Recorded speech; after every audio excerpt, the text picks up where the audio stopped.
नमस्कार मित्रांनो, मी आता कोळोशी गावामध्ये निशाण टेंब या ठिकाणी आलेलो आहे.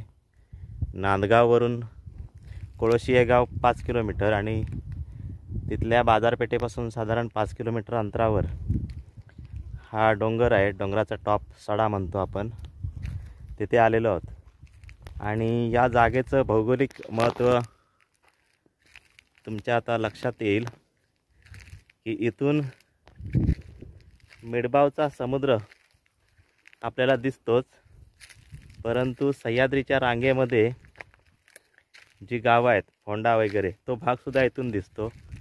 आता इथून तुम्हाला कॅमेऱ्यामध्ये मी झूम करून दाखवतो. मला व्यवस्थित दिसत नाही, पण हा जो डोंगर दिसतोय हा पियाळी आणि कोकिसरे याच्यामध्ये जो एक उंच सडा आहे, सिंधुदुर्ग जिल्ह्यातला कदाचित सगळ्यात उंच डोंगर असेल, तो डोंगर इथून दिसतोय.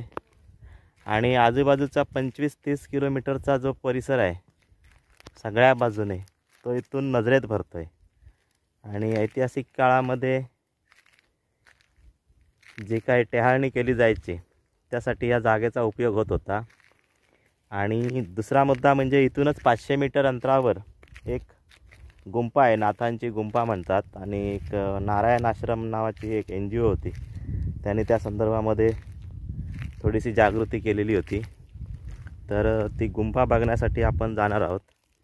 पण गुंफेच्याच बाजूचा हा स्पॉट असल्यामुळे भौगोलिकदृष्ट्या आणि ऐतिहासिकदृष्ट्या महत्त्वाचा वाटला, म्हणून मी तुम्हाला हा व्हिडिओ करून दाखवत आहे. आणि यानंतर तिथे जाऊन तिथे स्वतंत्र दुसरा व्हिडिओ करतो. तुम्ही जर कोळोशीमध्ये आलात तर एक दिवस वेळ काढून इथे येऊ शकता. भौगोलिकदृष्ट्या अत्यंत महत्त्वाचं स्थान आहे. धन्यवाद मित्रांनो.